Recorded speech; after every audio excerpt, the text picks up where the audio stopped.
We are live. What is going on, GSD? Woo-hoo! Let's go. We got the main man in the house. I don't think Cody got the memo that we're supposed to wear white backwards snapbacks, but Rob and I got it. Oh, I know. I mean, I got the white background instead of the hat memo, so that's the problem. That's right. And soon you're gonna have my problem, which is just a shining white light from the top of your head that you can't get away from. Hey, I'm growing a yarmulke back here. I'm going back here, then forward. Nice. Nice. All right, guys, we have something good today. A good friend of ours, Mr. Robb, the man himself. If you've ever been wondering anything about GHL, DBRs, which I'm pretty sure he might have invented that term, I don't know, and becoming a SaaS agency. If you spend any time in Go high level, what high level, you've probably recognized the man. He was on stage with you, Rahul, at the same time. Were you guys on two separate stages at the thing? Separate. There's separate stages. Cool. But anyway, stage time, GHL time. You've seen him, and he's here to apparently share an amazing story that we haven't actually heard yet. So open that loop a little bit. I think it's going to be good. Yeah, and real quick before Rob goes, so if you guys obviously must have heard of GHL, if you've been under a rock or not paying attention in the group, if you don't know, now you know.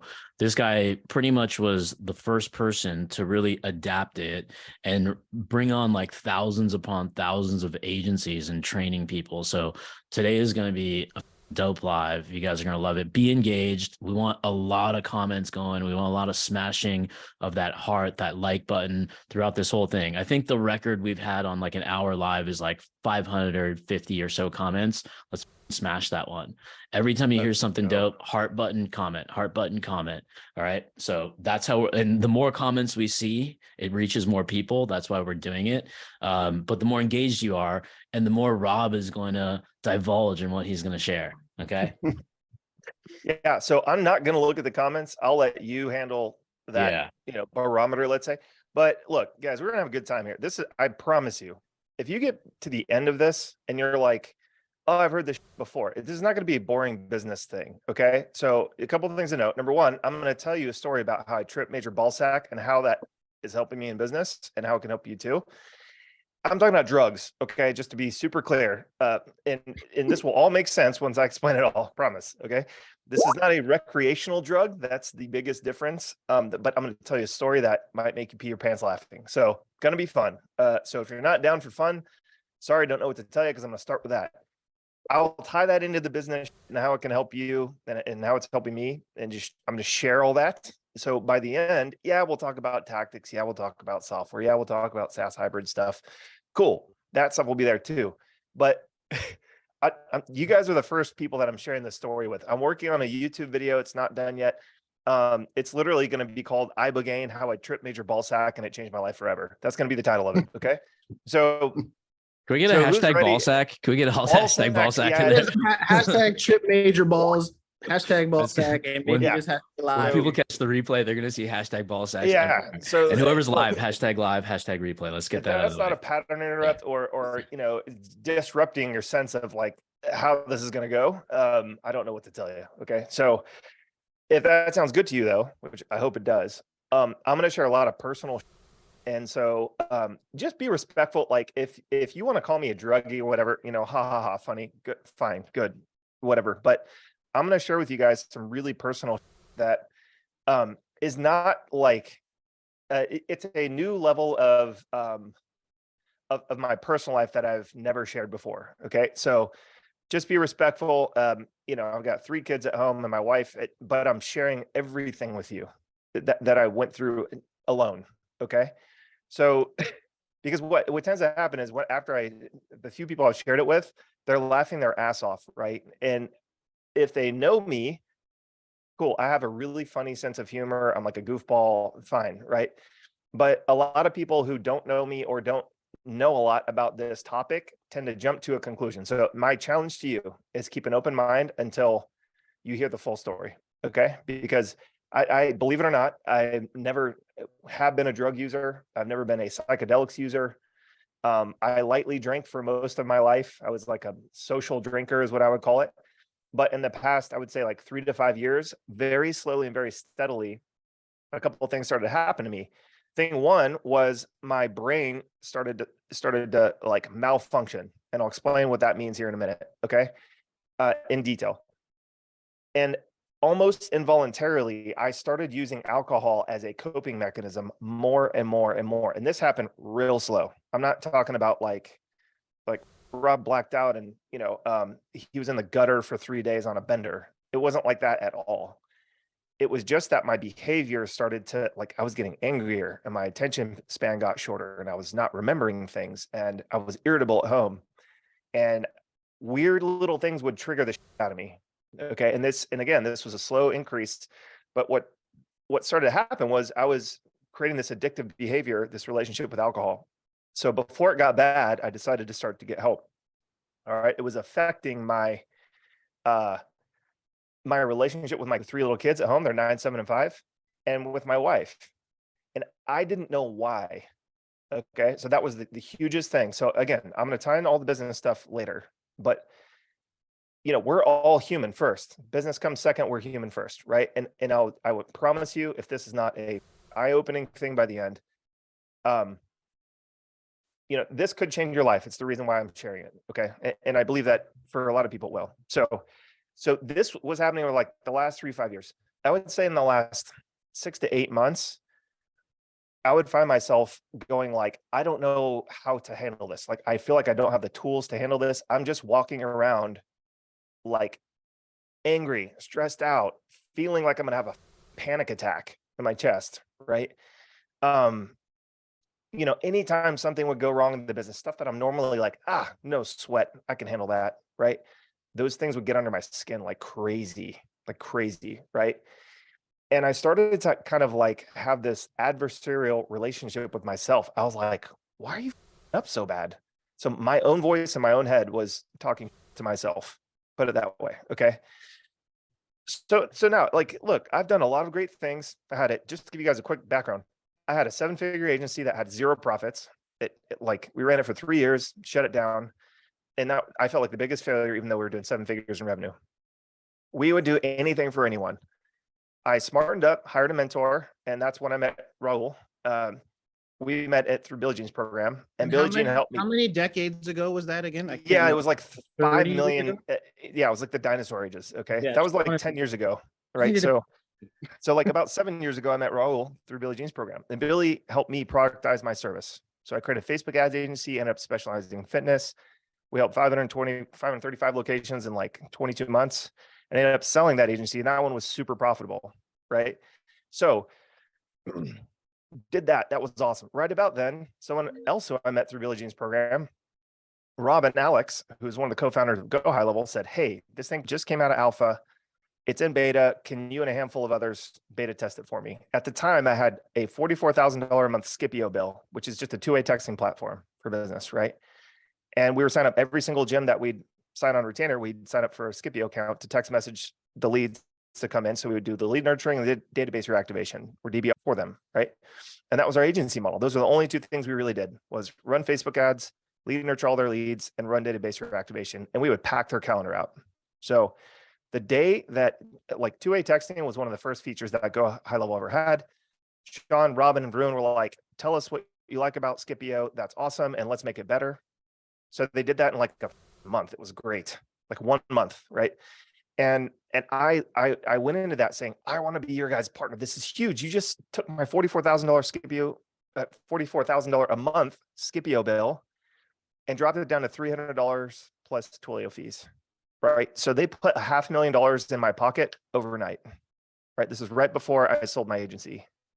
So I moved over to them in like December, and in February I sold my agency. Okay. So that all that stuff was great. Fine. I did great. So then I start coaching agency owners, and I become High Level's first affiliate. Right. So I help sell the beta out, at a workshop that we did. And Go High Level is just like infancy. It only has like 5 features basically. Right. So between that time, so that was 5 years ago, approximately. Okay. Between that time and now, the things that I'm describing to you were a slow burn. It just kept stacking and stacking and stacking over time. Okay. And this is all in my head, meaning it's happening in my brain, my physiological brain. Okay.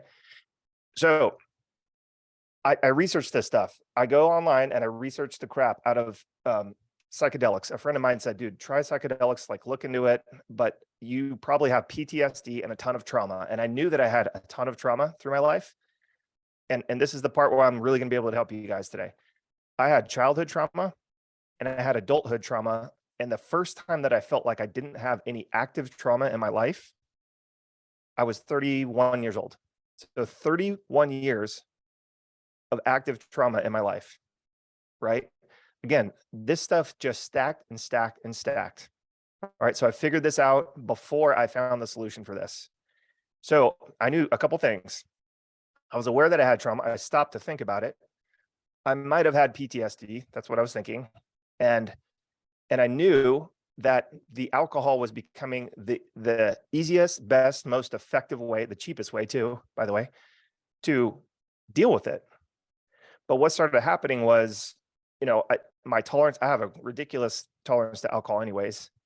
I would drink more and more and it just felt like it was not doing anything. So, you know, to feel anything, to feel better, to feel like I wasn't walking around having a panic attack, I just had to do more and more, right? So I'm like, look, this is heading in the wrong direction. I'm gonna reach out. So I'm gonna zoom past all the research phase because that's kind of boring. And I could spend 10 years on that alone. But so I found this place down in Mexico, Jordan Belfort, the Wolf of Wall Street guy. Well, wait, before you Yeah, go go. to what you worked on, maybe not do the research phase, but did you find anything in your research phase that other people tout that they should avoid, so that maybe they could know what maybe some things that you try that work at all? So here's where I was at. I was like, I'm not an addict yet. That's the way I felt. Okay. Mhm. So depending on your opinion of you know what scale, but I was doing addictive behaviors, and I probably really am. Like I have some sort of compulsive behavior, right? So people said things like go to AA. I'm like, I don't know that that's what I need, right? Mhm. People were like, go to the doctor and get a prescription. Cool, but all the stuff that American doctors and most Canadian doctors, they prescribe is like Prozac and other stuff like that. And I've tried stuff like that on and off for like depression, anxiety, and they made me feel like I was numb. So they helped me not get as low, but they really took away all the joy too. So the highs I didn't feel. Like I stopped enjoying food. I stopped enjoying sex. I stopped getting joy out of seeing my kids when I come home. Just the basics, right? Like you should feel good when you like that should be a normal dopamine rush that we get from those things, right? So try that stuff. I quickly got off all those. It just made me feel like subhuman, right? So again, this is my personal experience. I'm not giving people advice, but this is what happened. Once I found out what Ibogaine does, and Ibogaine is a entheogen, which is like psilocybin mushrooms, you know, some other things. But it's in this category where it's illegal in the US. It's a Schedule 1 and Schedule 2 controlled substance, but there's zero recreational use application for it. If you took Ibogaine as a recreational drug, you would probably die. Like it does not do anything that normal recreational drugs, like especially opiates, does not do anything that opiates do. Okay. It's different. So here's what happened. I found, so the Wolf of Wall Street, Jordan Belfort went down there, and I saw, I've been researching, I saw him endorsing this place down in Cancun, Mexico. It's called Beyond, right? Fantastic place. It's got a full medical staff. There's like 3 doctors, a ton of nurses. It's a holistic approach to all this stuff. So I did a bunch of research on him, called up the director and said, hey dude, is this for me? And he said, yes. So he's like, we'd love to have you. We can totally help with all this stuff. So through my education of this process, and I'll just skip to me going down there. So I fly down there by myself. I'm there for 9 days. The doctor is sitting there explaining this to me. And this is one of the foremost doctors on this topic, right? He says, look, your brain right now is like a computer hard drive. And this is the part that you guys can all learn from, whether you decide to do Ibogaine or other things or not. Your computer is like a hard drive. And in your subconscious, where all the stuff is stored from your brain, what your subconscious will do is store this stuff in a place where your conscious brain cannot actively recall it. Okay, so think about that for a second. Have any of you ever been through trauma? And trauma is simply having things that are too much, too fast, or too soon. Okay, too much, too fast, or too soon. That's the easiest way to think about it, right? And did you ever feel unsafe as a child? Like, did you have a wicked environment growing up, right? etc. Hang on, my camera just froze. There we go. It froze in a happy place. So It did. a Yeah. happy place. That's good. It fits the mood. Oh, now it looks like you're having technical issues. Better. And now you're back. You're good. Yeah. So, okay. So if any of you have had that, and this might be something that you consciously know or not. Okay. It might be. So this is what happened. He says, look, there's this storage drive. It's like having your computer full of like your memory's full on your computer. Okay. Your brain is a computer, actually. So what your body will do, what your brain does with your body, is it says your all the trauma, all the things that are harmful to you. This is why soldiers have PTSD, for example. Anything that's traumatized you in the past, your brain will store down there, and it will make you forget it. It will not be an active recall, or most of the parts of it will, So if you've ever heard somebody having something crazy traumatic and they're like blacked out with that memory, they can't remember the details. That's a self-preservation mechanism that's built inside of our brain, right? So this is the interesting that happened. My brain had so much trauma in there, and it was so full that my active brain was having like spillover, basically, right? So my thoughts were going to a place that I didn't intend them to go, all right? And my receptors were starting to grab onto this alcohol and sit there. They're like a little grabber, right? Your brain receptors. So if opiate users are using opiates and alcoholics are using alcohol, your receptor sits there and it milks it and it goes, good, good, good, good, good, right? The Ibogaine clears all of your receptors out. So what it does is, for alcoholics and opiate addicts, it stops the addiction basically in one day, because it clears everything out. And then it's like, okay, I'm hungry, but I want normal dopamine. So, feeling good when you sleep, exercising, eating good food, eating healthy food, basic stuff, basic human stuff. It's like you went back to your childhood. Your brain, your hard drive got cleared in your brain. All of the data in there comes at you visually and in audio while you're tripping major ball sack. It's crazy. Okay. So there is a psychedelic element to it, and I'll talk about that in a second. And this story is freaking hilarious. But when I got back home, guys, it felt like I was literally reborn. Okay. And the reason why is because I had so much trash up here. It literally, like, the wiring in my brain had no neuroplasticity. Like it was not wired in a good way in the first place, and it was not building new neural pathways in a good way. Okay. So the treatment is just pills. Ibogaine, it comes from the iboga plant. It's like an African shrub, and it has these little mango looking fruit things. And they grind that down into a powder, put it in a pill, and you just pop it. You're in a full medical facility with like heart monitors. And so your heart starts racing. That's the first thing that happens. So I take the pills. We're planning to spend 12 hours in this room. Okay. About an hour in, my trip starts, and I'm tripping hard from the beginning. Like, I'm seeing, and they put a mask over your eyes and earphones over your ears, and they're playing music. So you're laying in the bed. The first thing that started happening to me was I saw my first vision, and my entire body started sweating, right? The guy next to me is under the covers. It's like chilly in there. It's like cold. They keep it cold in there. The guy next to me, there's only two people in the room. He's in there, and he's like, having a good trip. And I'm like, oh crap, dude, my body's like on fire. So my heart starts pumping, and I can feel all of my, the blood going through every single part of my body. Right. And I'm like, okay, here it comes. Then I start to see all the crap that you guys are probably thinking of. Like, it's like a hard drive dump, but visually. So it's a little bit like that movie, Big Fish. Have you guys ever seen that? Where at the end of his life, he sees like all the people that were in his life, and he's going to the river, and then he kind of turns in the fish and swims away. So it's like a slideshow, or a, like those little carousel things where when you were a kid that you used to, I'm aging myself now, but you look up at the sky and it's like, you click the thing and it's a little carousel. It's like that, right? Froze. I don't know why it's doing that. Sorry, guys. I'm not the biggest like studio techie guy or whatever. Yeah, for modern day people, that's a born identity when he starts having those flashbacks. Yeah, exactly. So it's a little bit like your brain is dumping every memory that it's ever had, including your subconscious. So think about that right now. And it all comes in like an hour or two. So it's like whoosh, whoosh, whoosh, whoosh. So you're tripping, like full blown tripping, psychedelic trip. You're seeing stuff that you understand. You're seeing stuff that you don't understand. You're seeing people you're seeing people you don't know. You're seeing places and things that you know and you don't know. for me, I saw some really dark stuff. Like I had some crap buried super deep. And just depends on how you grew up and what your experience has been up to that point. But the thing that it taught me right away was it was not my fault. And I started crying.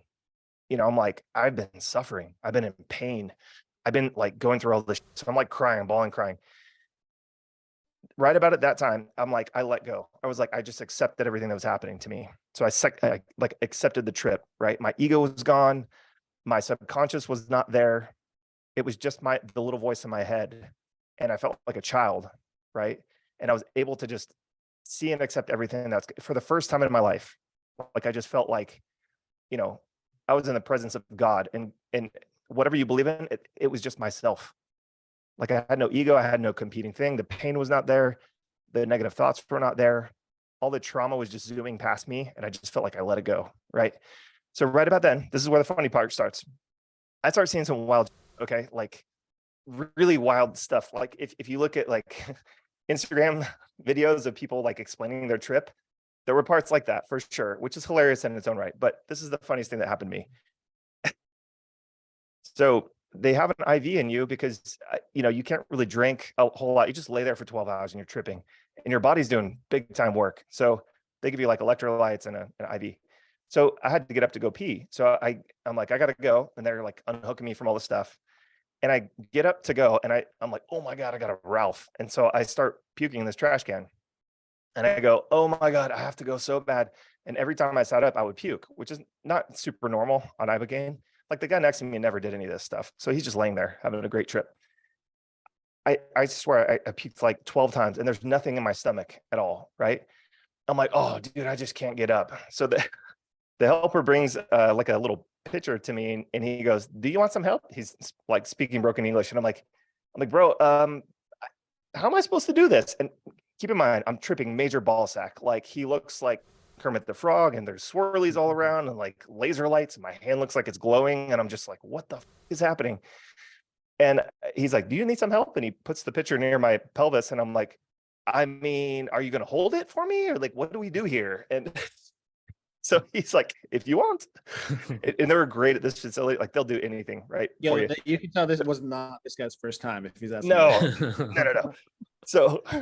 So I go, oh man. I was like, I think I can do it. And meanwhile, I'm like shaking, like my body's just pumping blood through my body. And my hands are kind of curled. And I just had a very physical reaction to it. So my whole body is like flexing and constricting. So I get that done on my own. I give it to him, he takes it away. And then I put the mask back on and I'm tripping major ball sack again. And I'm like, I'm having some glimpses of the universe, but I never feel like I'm out of body, right? I feel like I'm there and present the whole time. And if it's too much, I just lift my mask and look, okay? So then I'm like, okay, dude, my body feels really weird right now. And he's like, what? Like how?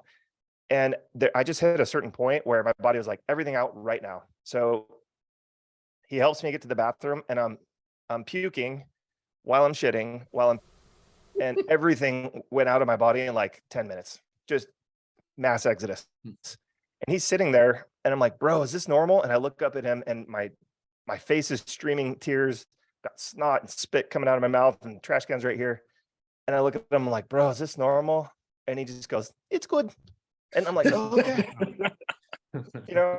I'm like, okay. And I look down at my hands and they're still glowing. And like, it was like, I was seeing 3-second frames. So I'd look at my hand and I'd blink and look to turn to him and it'd be like 1, 2, 3. And then I'd see a picture of him, all happy. And I'm like, oh my God, dude, get me the out of here. So I go back to the bed and that's the first phase. So you're tripping major ball sack, your brain, it's like a hard drive dump. Okay. And you get to see and hear a lot of it. The second phase is much more introspective. And this is the part where I was just like crying buckets. Okay. Because I saw everybody I loved in my life, everybody I wanted to say something to in my life. And I saw them seeing me like as a child. It was a total trip. And so in that moment, I forgave everybody that has been in my life, my parents, everyone who's done me wrong, like the whole nine. Okay. And that took like 3 or 4 hours. And so you're sort of seeing people and it's like your ego and your subconscious are out of the way now. So there's no protective barrier. So you're just able to basically like feel love, like from a very pure place, right? So it's a very like spiritual experience, very like godlike experience, right? And so immediately after that, right? So I spent 12 hours doing that. Phase 3 is where it's like you just basically go lay down or go sit outside, whatever you want. I was too sick to go outside, so I went and lay down in my room, and I put the mask on with no music, and I just sat there and laughed and cried. It's like the whole thing was hilarious. If you if you get broken down that far, humans are freaking hilarious. It's like so funny, the stuff that we worry about and the things that we do, right? It's hilarious when you're on the outside looking at it yourself. So I went through that phase too. So I get back out and everyone's like, oh, like, how did it go? So cool. Like mine was so rad. And I saw this and da da da da. And like everyone else there besides me is there for hardcore addiction, right? So they're mostly there to clear their receptors and like forgive themselves and then get on a plan to just stay off opiates forever. That's what like literally everyone else there is for. So I get in there and I'm like, dude, I was like sweating the whole time. I was throwing the sheets off. I couldn't get cool down. I was getting all over the place. Like I had snot, you know, puking in a bucket. And they're like, what the is wrong with you, man? So like, it was just incredibly, incredibly different for each person. But I had like a very physical experience with it, right? And so like what I found out was my brain and body was just storing all that trauma just freaking inside of me, right? And that is the way that like my vagus nerve connects to my brain and my body. That is the way that all of my trauma, all of my self-protecting involuntary actions were stored, right? So what can you guys learn from this? Okay. So thing one is you really have to be careful about head trash, especially in this business. We have a lot of inputs, right? We spend a lot of time on digital media, and it's not always a good thing, okay? Because the addiction part of that is an actual addiction now, right? Your receptors can be like dopamine from digital media, right? Your receptors can be like sugary foods, right? So you have to be careful. Okay. So you have to protect your mind and your body and treat it as one unit. And you have to be really careful about what gets stored in your subconscious, because this is the thing that I learned about hanging out with addicts for 9 days. All of them wanted to get off the drug. All of them had great intentions. Most of them had owned a business there. Most of them did pretty well in life. The thing that was common was they wanted to get off so bad, but they couldn't because their involuntary response. That's why drug addicts lie, steal, and cheat to get what they want to people they love, is because their brain and their subconscious is saying, protect, protect, protect, protect. And the way that it's doing that is saying, hey, my receptors are sending this down to my subconscious, right? And I'm telling you to go do whatever the F it takes to get that next high, right? So your brain feels satisfied. So your brain is a system, okay? That's where I'm heading with all this. Your brain is a system. The way that you learn, the way that you store things, the way that you treat it is like, I used to think all this was woo-woo stuff, guys, to be honest. Like I'm more of a caveman, you know, me and Rahul joke and we talk crap to each other about working out, who can lift more weights, you know, like typical meathead crap. I used to think all this stuff was woo-woo, but having gone through this experience myself, you have to find a way to observe yourself doing things that you don't necessarily feel like you have control over. Because this is the thing I learned. Everybody's going through this to some degree. It's just a matter of magnitude, right? So anything that's happened, trauma in your life, like addressing it will help you become, like I know Cody's huge on, you know, his productivity, his efficiency, his intelligence level. Like he takes good care of it, right? And he's very, very sharp, and he's quick. But you guys have to really be mindful, careful, and self-observant of that, because if your hard drive gets full, your subconscious is going to make you do things like, how many of you have ever done this? You get a little taste of success, and for some reason you self-sabotage it, right? Haven't we all done that? Put one in the chat, guys, if that's you, and it better be Yeah, of you. totally. It's 100% of people. Yeah. Yeah. So like my first agency, I built it up and it felt so good tearing it down. Why was that? Because I felt inadequate. I was like, this was a failure, right? Like I told that story to Billie Jean and he had me come up on stage and I was just crying, you know, and I like never cry really. And the reason for that is because my subconscious was telling me that I wasn't good enough. And so it's trying to protect me. Right. Have you ever seen that? You know, you go in and you're like, I'm scared. What if I'm successful? That's like the scariest part sometimes. I don't, and the reason why is because your subconscious is telling you, I don't deserve that. I'm going to protect you from scary things. And that is a scary thing, because when you were a kid, at some point, you just felt like you weren't good enough to your parents, to your grandparents, to your friends, to your sports teammates, to your classmates, right? So it's deep, right? But you have to be careful about it, because like I've coached over 20,000 people now, like in the last 6 years, right? And some people have taken this and they've gotten largely the same information, the same coaching from me. And some of them have taken it and run with it. Multi-7-figure business, blah, blah, blah, blah, blah. Okay. Just like you guys have.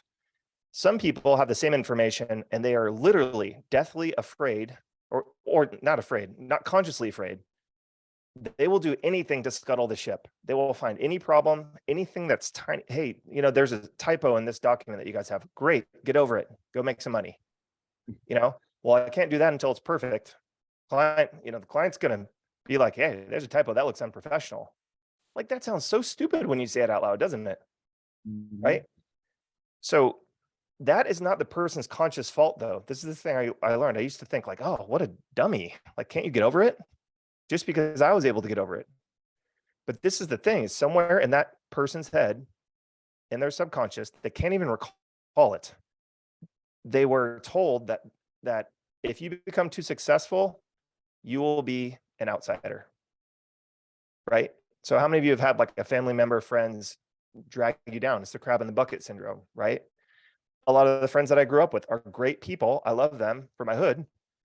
I grew up in the hood, and they're great people. But a lot of them will say and do anything to bring you back down to their level. Why do they do that when they love and care about me? It has nothing to do with their conscious mind.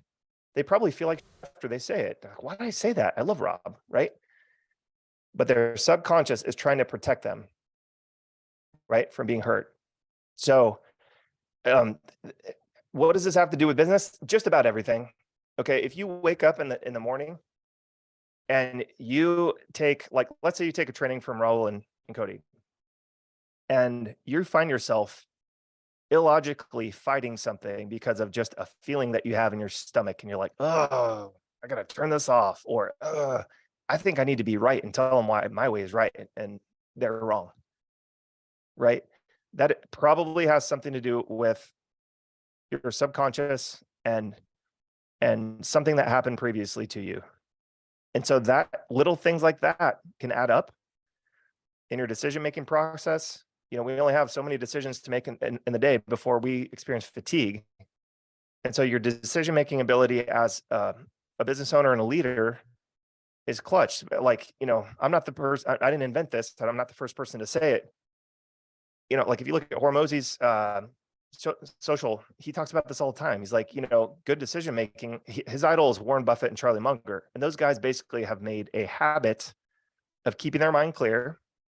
They put themselves in an environment every day where they're undistracted and their hard drive is free and clear to accept good information, so that they can make better decisions. And over time, those good decisions compound year over year over year. And their whole game is compounding interest. So if once they did that for 30 years, it just took off on its own. They don't have to do anything else ever again.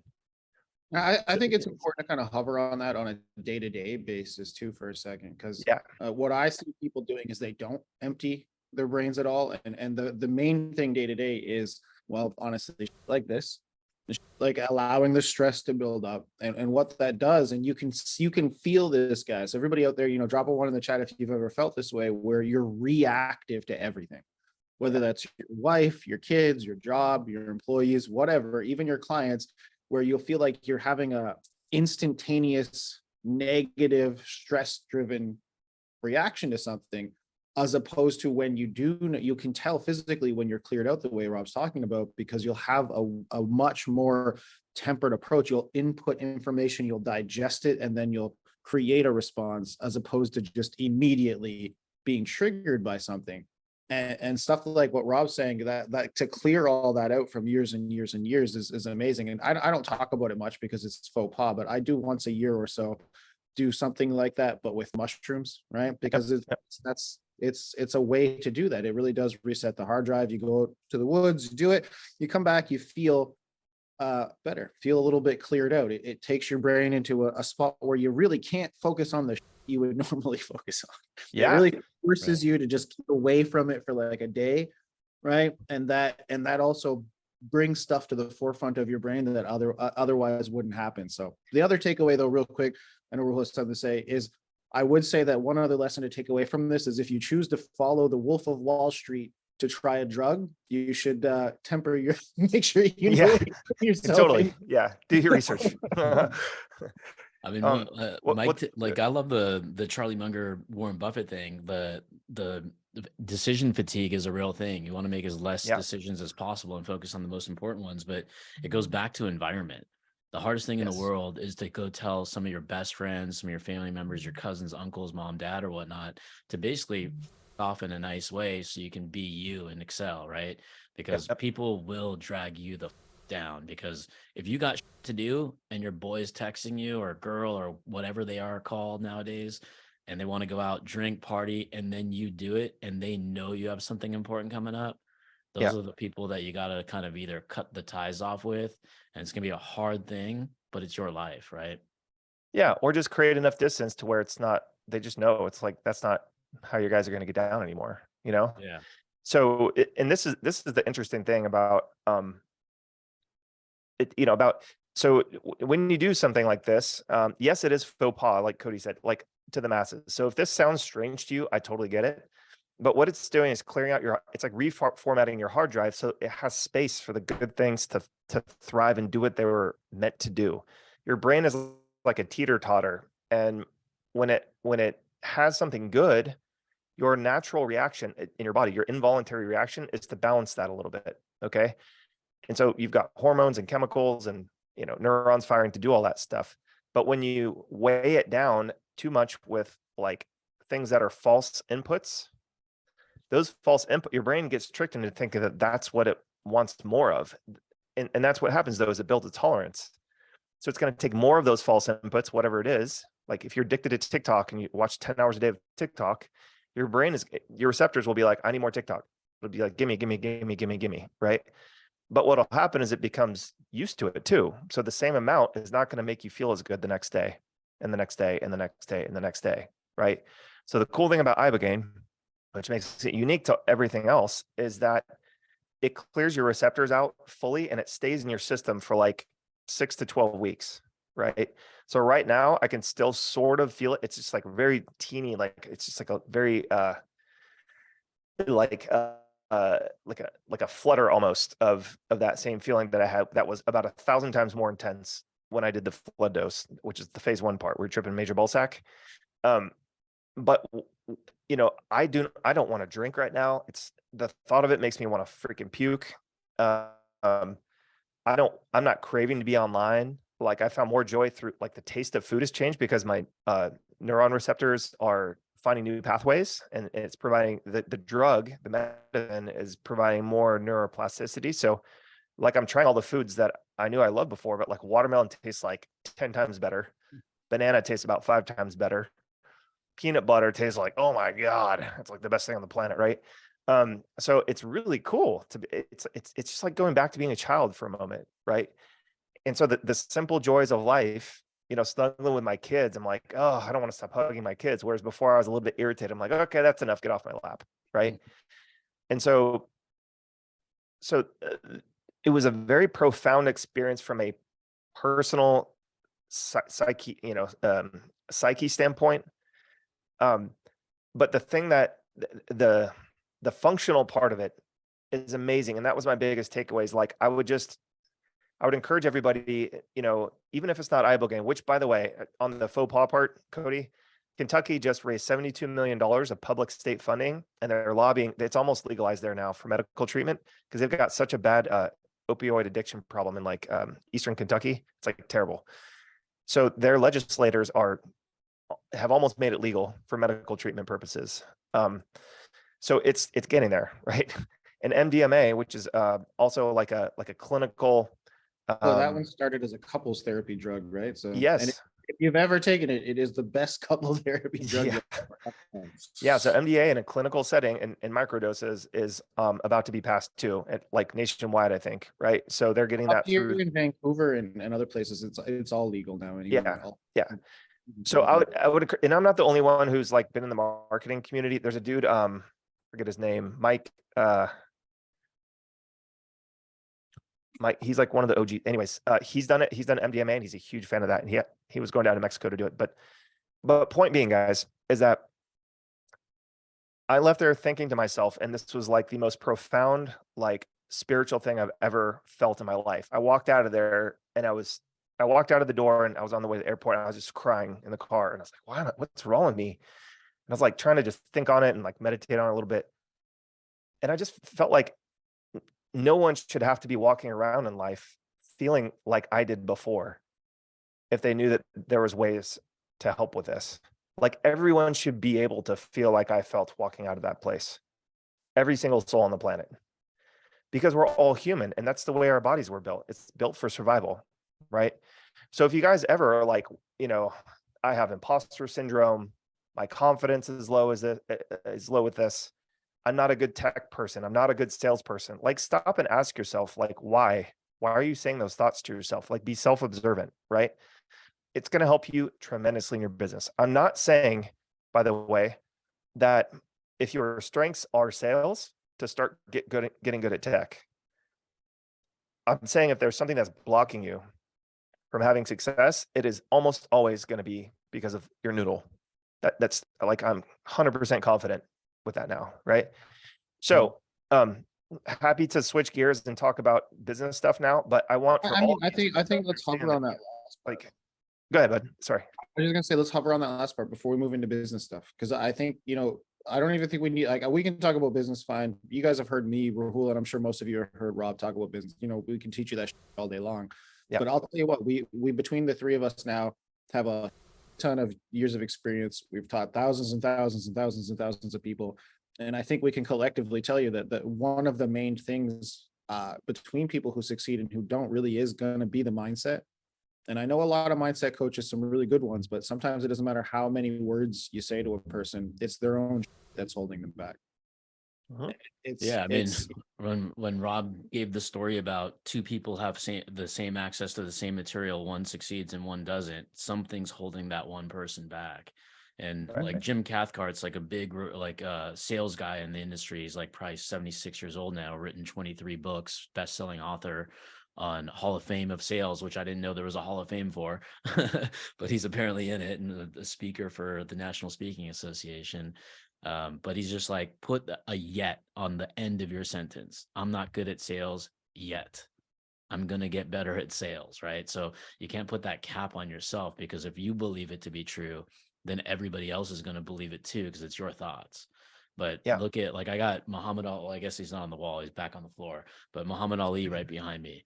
The dude wasn't the greatest, but he believed he was. He still isn't the greatest. But when you say the greatest in a boxing environment, you think of one person, Muhammad Ali. Yeah. So he believed in himself so much that I am the greatest. I am the greatest. And then he became known as the greatest. Yeah. And it's really interesting to me, because I'm guilty of all of this, y'all. I'm not saying that it's easy, I think, to look at me and say, okay, well, Rob's successful now, maybe, right? Because some people think that, but it goes back to like, well, why does that matter to you? Like, why is that the first thought that goes into your head? So that's the self-observation part of what the person saying that should do. But second of all, that, like, you guys know people. I mean, I'm no wonder kid in the business world. There's always someone who's better than you in business. And a lot of them are younger than me, even. Like, they had success far quicker than I ever have, right? So, when you look at the landscape of things, it's like comparison is the thief of joy. I love that quote, right? Like, when you go to the gym, there's always someone who can lift heavier than you. There's always someone who's been doing it longer than you, right? There's always someone who can beat you in sports, right? Even if you're like the best on any given day, it's like, does any baseball player, does the best baseball hitter in the league ever bat 1,000? The answer is no. Have they ever? The answer is no. So everybody has their day, right? The thing, like, and I love some of the dudes like Giannis, the basketball player on the Bucks. I don't know how to say his last name, but you know, he's won the MVP a few times, and you know, like some reporter asked him, like, do you feel like you lost because you got knocked out of the playoffs? And he's like, no, there is no like winning and losing. We get in there and we compete. That is he's talking about the process of being a great player and being a good teammate and being in a team. He's like, there is no, like, why should we feel shamed? Like we're in the top of our game. It didn't happen for us this season. We're going to go back and work this as hard or harder next season. And you know, let's have some freaking perspective here. Like, it's not like we're playing pickup games like, you know, New York or something. These are the best people in the world at this sport. Like, it's very difficult to win consistently at the highest level, right? And not even those guys can pull it off. So like, why are you beating yourself up? Right? If you want to be in the game, be in the game, play your game, right? And it's okay to play your game to get what you want out of business. That's like the purpose of it. Right. Mm-hmm. So I had to share this because I think that a lot of people, it'll help a lot of people get unstuck, is my hope. Right. It's certainly, you know, I got back like a week ago. It's certainly like I came home, I was like, I'm unstuck. I know exactly what to do now. I have clarity of thought. I know who my people are. I know who my people aren't. You know, I know where to spend more of my energy. I know what to worry about and what not to.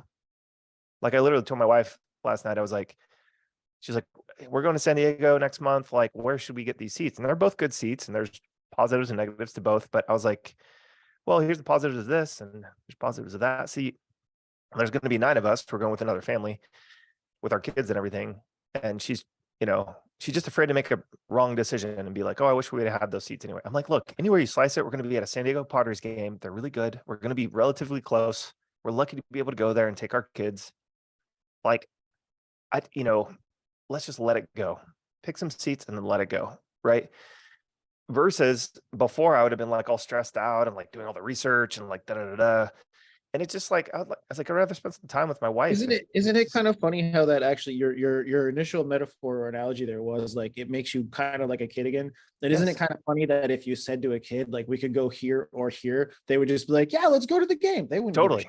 No, they don't care. They're like, let's just go to the game. That sounds fun. Let's just go do that thing. They look the same to me. And then exactly. After is the person who's like, well, that's a better angle and maybe we'll get a ball over here, but the kid doesn't give it. So it's kind of funny that that's literally like, as you were telling your response and her response, I'm like, yep, that is exactly what you're describing. It is, dude. Before and after the Ibogaine treatment, they had us like drawing pictures like a kid. And not every single adult there was like, oh, I'm terrible at drawing, including me. Right. And they're like, well, think about why you might want to say that to yourself. Like, if you think about it, it's pretty up, you know, like to sit there and be so critical, like it's a drawing and we are all drawing like kids. Like none of us were artists. You know, there was no one there who was like, yo, I'm an artist. I got this. Let me jump in there. You know, it's just a stupid 8.5 by 10 piece of printer paper with crayons and colored pencils. Like, what is the big deal? So we all drew these hilarious things and, you know, it looks like a kid drew it and stuff. And, you know, we painted a candle too. And it was just like, you know, it's just like, go for it. Like nothing to lose, like, but be easy on yourself, you know, like be a kid again, find the joy in the process of doing the thing, not necessarily the outcome that it's going to provide. Right. So yes, I know we have bills and we have responsibilities and all that good stuff. And we have this giant ego, right, that we have to satisfy. Can't get away from it. All we can do is try to manage it to the best of our ability. Right. So when you think about it, it's like, how can I have more fun? How can I find more joy in the process? What kinds of things get me out of bed and give me energy, don't take away energy? How can I get leverage or help with the other things that I don't want to do? How can I include more good people in my life, right? Better relationships in my life? What can I do to get leverage so that I don't have to deal as much with the people that I want to keep at arm's distance or just not have in my life, period. Right. So you've got to protect yourself a lot in this business. It's like, you know, I'm kind of like a nutcase. It's a problem for me to like see unanswered messages in my social DMs or like my cell phone, right? And I came back and I was just like, like I threw my phone. I was just like, I'm not looking at that thing all day.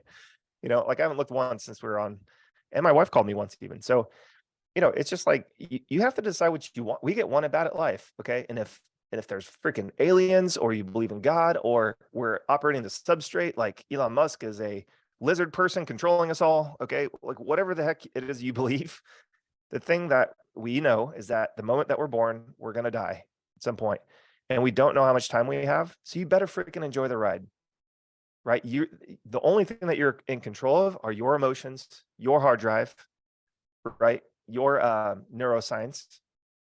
Okay, so I would highly, highly recommend for you guys to spend at least a little bit of time studying it, like on YouTube. I like the psychotherapy angle. You don't have to do that. Okay, you could do like 10 years of therapy. I just felt like doing the Ibogaine in one shot and then go into therapy sped me up by about a decade. That's why I did it. I Right. mean, I would say I'm going to look into that right away. But again, I use a little tiny bit of psychotherapy on myself every year anyway, because I know since I was a kid. But there like other stuff, and maybe we could, like, if we're going to give other options and stuff, what else do you do? So for me, I meditate I give myself an hour every morning. My team and Rahul and everybody on my team knows you can message me, call me, talk to me all you want. You're not going to get a hold of me. There's a recent Jeff Bezos coming thing out where he says he likes to putter in the morning. That's what I do. I meditate. I go up to my roof. I meditate. I putter.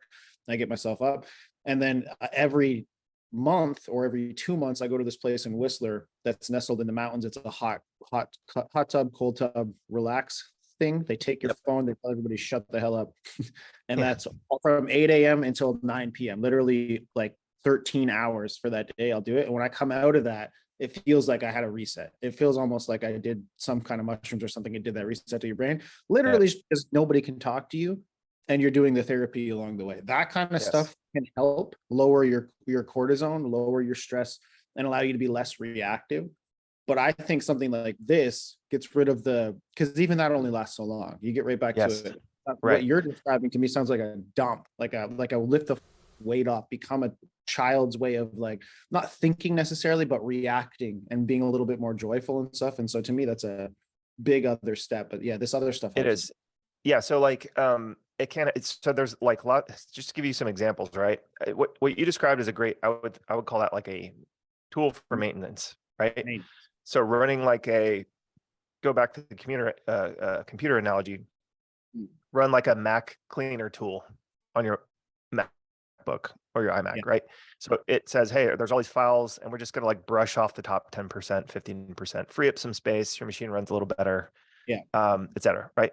So should you do that? Absolutely. To maintain and to break, it's also like a pattern interrupt for your, like habit wise. So that's great. For me, I had so much piled down there, and again, I had some dark stuff that I was dealing with, and I'm happy to share that. It's just probably not appropriate for here, time wise.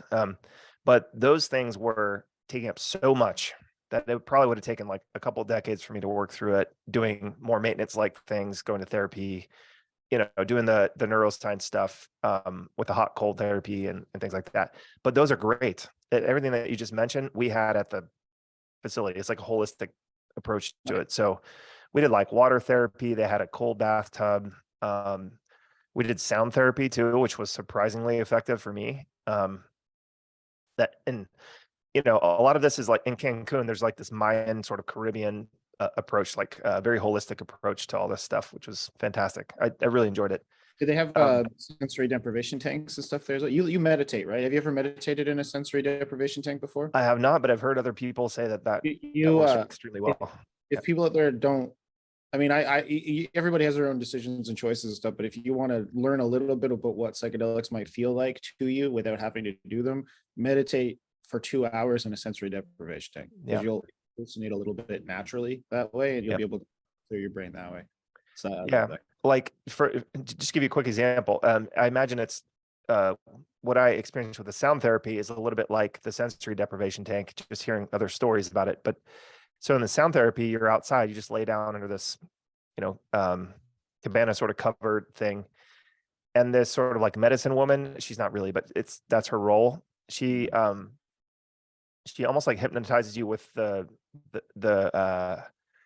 like the sound of her voice, and the words that she's saying is helping you walk through like a guided meditation. And she's making noises. It's almost like an ASMR sort of thing. So she's making all different kinds of noises next to your ear, and rubbing essential oils on your body and helping you with your breathing. And so I had a vision of my kids. This is the day before I took Ibogaine, so I had nothing in my system at all. The day before I took Ibogaine, I had a vision of my kids walking towards me while at the end of her doing this 1 hour sound meditation. My kids walking towards me. They're a little bit older than they are now, and they were all smiling. And there was this big, like light behind them. And I'm visualizing this. I'm like, what the? It's like it was like a dream, but I was fully awake. Right, my eyes were closed, and so I'm like in the zone. I'm like, oh my gosh, that's crazy. And then I saw these silhouettes behind them walking, and it felt like it was their kids, right?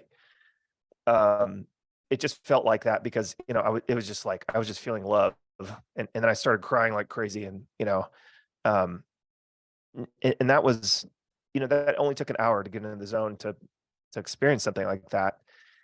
And then the next day I saw like other stuff with my kids that felt completely different in good and bad ways. But mostly it was just all good. It was like way more good than bad. But that was much more of a hallucinogenic trip. So yeah, I would agree that if you don't want to try hallucinogens or psychedelics, you can do stuff like that, and you will have like mini versions of that. That was the first time that I experienced that. But a friend of mine used to own a float spa here in town, and that's why he did it. Was because he was a super big believer. He named his dog Epsom because they put Epsom salt in the baths. So, but I've heard multiple stories about that being effective. Yeah, I pretty much every time. But again, I've been meditating for a long time. I had a temper for when I was a kid, so I had to find a way to control it a little bit more. And meditation was the way I did that. So I've been meditating for like 15 years now. But when I go to the sense deprivation tanks, it is, and like I said, I've done hallucinogenics and stuff, so I know what hallucinating is. Like I hallucinate in those most of the time. By the time I'm an hour in, I usually go for long ones, like 2-hour sessions, just to really like decompress the brain and make sure that I have clarity of thought for when I'm trying to be productive. But yeah, by the second hour in there, if you're doing it right, you're usually miniature hallucinations like what you're talking about. So it's a very scaled down version of what you would do with the other stuff. But yeah, it's good. I think the prescription for most people is you need to exercise and ideally do it outside for at least an hour a day. If you can, break it up into 2 1-hour chunks. So even if it's just like a walk outside, right? You get some grounding benefits there where your body just feels connected to the earth. And I know that sounds crazy weird, but it literally helps clear your mind. That's the way that like your physiology is tied to your neuroscience very intimately. And a lot of this stuff, again, is just involuntary. So your brain will tell your body that it's doing better when you do stuff like this, right? So you get some sunshine on your face and your skin. You're doing some grounding because your feet are on the ground. You're moving around outside, fresh air, all that good stuff. So I would say an hour to 2 hours outside, like this next meeting we're about to take, I'm going to do walking around outside, right?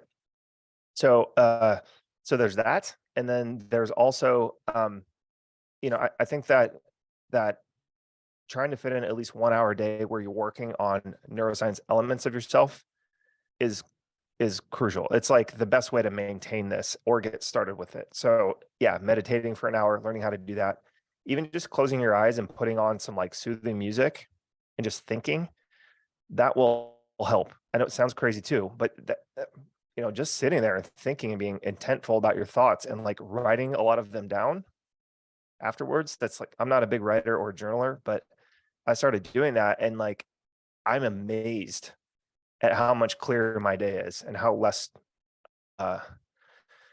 stress triggers I come across throughout my day. Right. So that's one thing I haven't tried, journaling. That's one thing I've never gotten into. So that'd be interesting to test out. I find if you meditate, I would journal right after.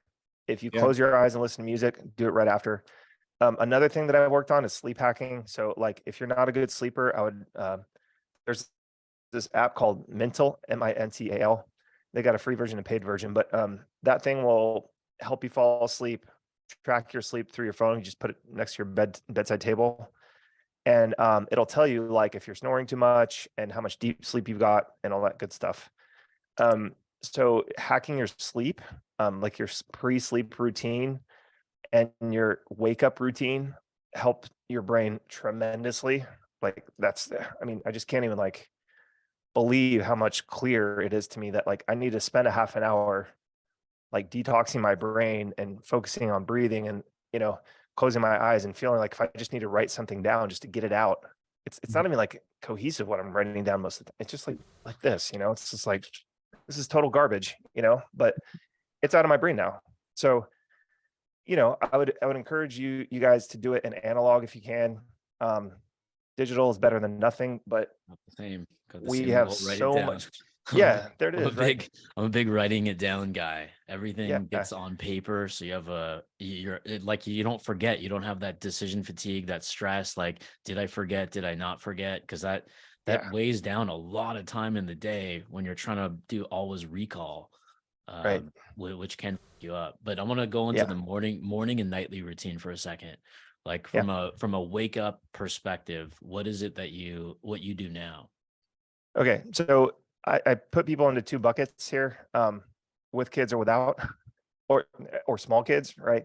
So the ways that I wake up most mornings is like if my kids wake up early, they just come and jump on our bed and pound me in the face, basically. So I can't do much about that. It's not very healthy to do that though, right? When you let's say that so what I've tried to do now is wake up before they wake up, and so I can get my wake up routine in before they have a chance to do that.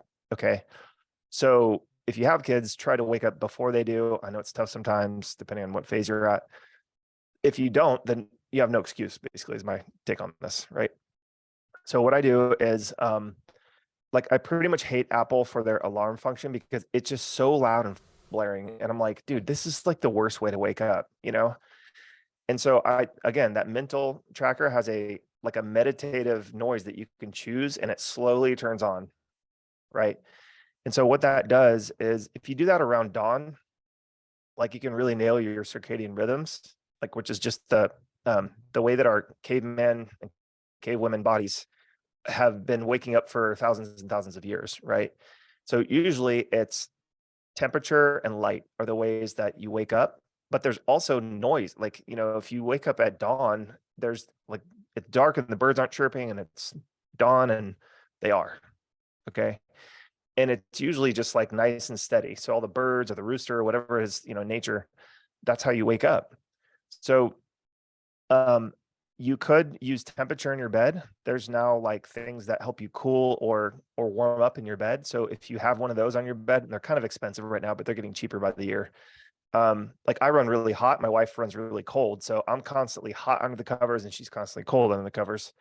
So we have this like cooling system thing, and you can set it at a time just to slowly increase the temperature at a certain time of the morning. And that's like a really healthy way to wake up because your body just naturally used to that. It used to be like the sun shining on you, right? Another thing to do is if you use like that mental app, MINTL, it's just like you can pick the noise that you want to wake up, but it's nice and gradual and it's really soothing. So your body just sort of naturally sort of wakes up and is very peaceful, right? The third way would be just to like get some natural light in your room, but that's probably the least effective, I would think. I don't use that one nearly as much. You can though. I mean, it's certainly an option, but those are the ways that you want to wake up. And when you wake up, it's actually a great time instead of like jumping out of bed and like working out and dumping a bunch of caffeine in your body. It's actually a great time to meditate is what I found, or just sit there and be thoughtful, right? So instead of grabbing your phone and looking at it and like catching up on social and like all that stuff, like stop, like I'll put my eye mask on and just sit up for 30 minutes and just sit there and think, right? So I'm not awake or I'm not asleep anymore, but I'm just laying there or sitting up and I haven't done anything. I just sit up in bed, put my mask on, I sit there for 30 minutes and think. Sometimes that turns into meditation, but almost every time I like write something down, and it just helps me be more intentional with my day. And I'm like going with the mindset that my day is in my control, and my health and neuroscience and physiology comes first, right? So that's it. Also, like, it's really hard to do that. Like if you're hungover, or if you're, drug user or whatever, or you're on opiates, or you're even on prescriptions, like it's really hard to do that. So again, it's a good observation tool, being like, did I get good sleep last night? And what kind of things are going into my body that's affecting my sleep, and how I can wake up and tackle the day. Right.